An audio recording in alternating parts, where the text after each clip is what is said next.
Praise lord దైకర్ evangelism ఇంటికి మరొకసారి స్వాగతం. దేవుడు చేస్తున్న మేలుని బట్టి నేను దేవునికి ఎంతో వందనాలు చెల్లిస్తున్నాను. భారతదేశంలో ఎక్కడ చూసినా ఏదో ఒక ప్రాంతంలో క్రైస్తవుల సంఘాలపైన లేదా డైరెక్ట్ వాళ్ళపైననే దాడి అనేది జరుగుతూ ఉంటుంది. అది కాటేజ్ ప్రేయర్ కావచ్చు, గృహ కూడికలు కావచ్చు, లేదా డైరెక్ట్ చర్చ్ కావచ్చు.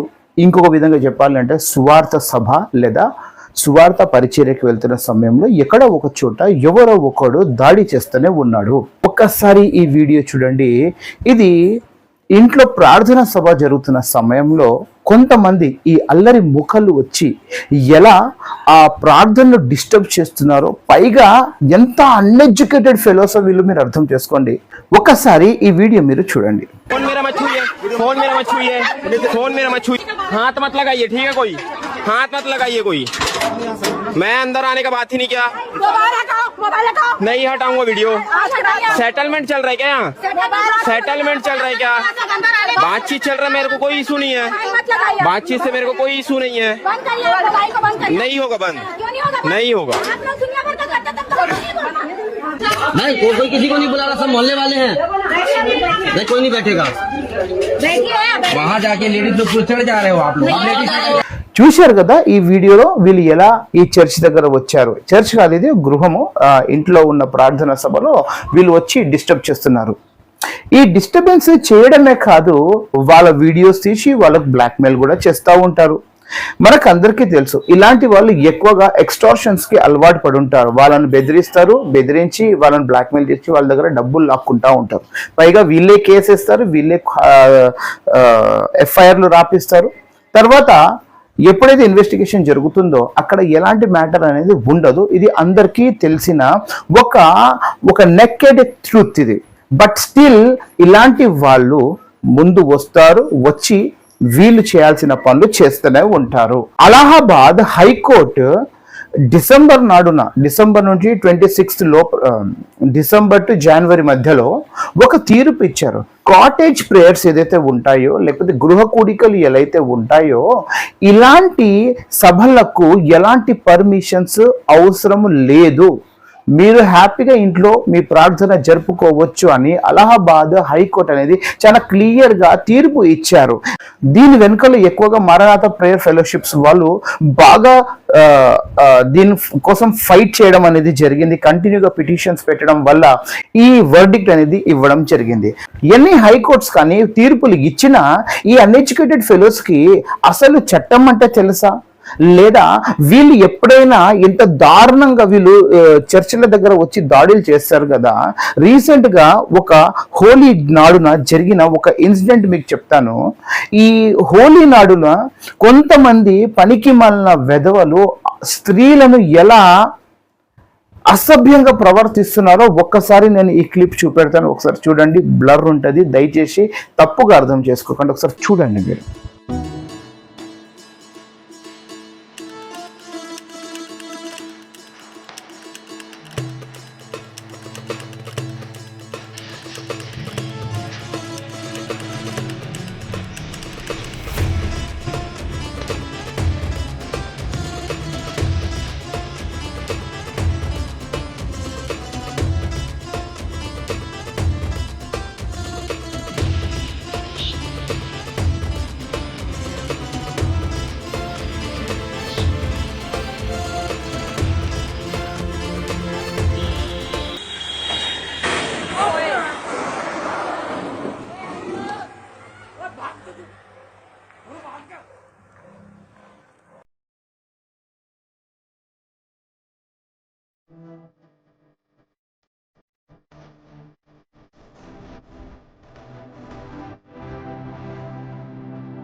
చూశారు కదా.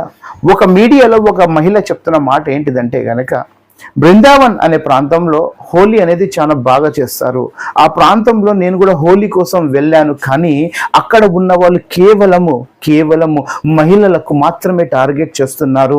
వాళ్ళ పైననే రంగు పూస్తున్నారు, వాళ్ళకి అసభ్యంగా ముట్టడానికి ప్రయత్నం చేస్తున్నారు అని చెప్పి ఆ మహిళ ఇన్స్టాగ్రామ్లో మాట్లాడడం అనేది జరిగిందండి. అయితే జీరో సివిక్ సెన్స్ కాదా? అసలు సివిక్ సెన్స్ ఉందా ఇలాంటి వాళ్ళకు? ఎక్కడ పోయినా నోట్లో రంగులు పోసేస్తున్నారు. పండుగతో ప్రాబ్లం ఏం లేదు, పండుగ హ్యాపీగా జరుపుకోవచ్చు. కానీ పండుగ పేరుతో అసభ్యంగా ప్రవర్తించడం అనేది ఎంతవరకు కరెక్ట్ అండి? దీనికి ప్రజలందరూ చూస్తారు.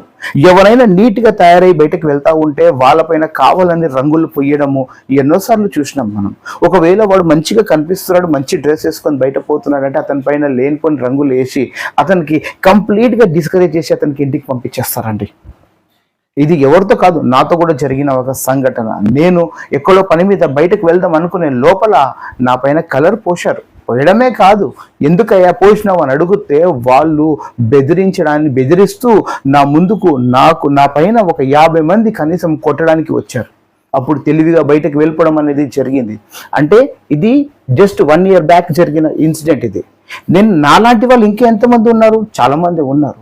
సో కాబట్టి పండగలాగా సెలబ్రేట్ చేసే తప్పేం లేదు. కానీ ఇలా పండగ పేరు మీద కొంతమంది ఎవడేం చేస్తాడు మాకు అన్నట్టు ప్రవర్తిస్తే మాత్రం అది చాలా పెద్ద ప్రాబ్లము.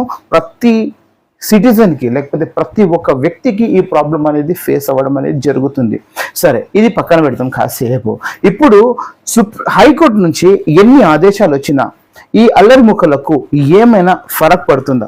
ఎలాంటి ఫరక్ పడదు వీళ్ళకు. ఎందుకంటే వీళ్ళు 100-200 కోసము ధర్నాలు వెళ్ళిపోతారు, మెడలు గంచెలు వేసుకుంటారు, గట్టిగా నినాదాలు చేస్తారు.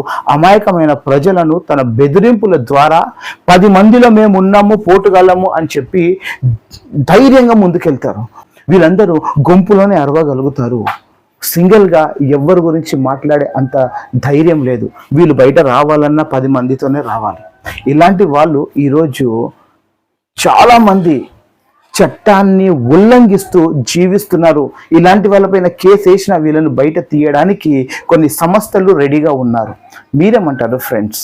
ఇంట్లో ప్రార్థన సభ పెట్టిన ఎవరైనా ఆటంకపరిచినా వాళ్లకు హైకోర్టు వాళ్ళే ఒక జడ్జిమెంట్ ఇచ్చారు, మీ ప్రార్థన మీరు చేసుకోవచ్చు, ఎలాంటి ప్రాబ్లం రాదు అని చెప్పిన తర్వాత కూడా ఇలాంటి వాళ్ళు ముందుకు వస్తూ ఉంటే దీన్ని మీరేమంటారు?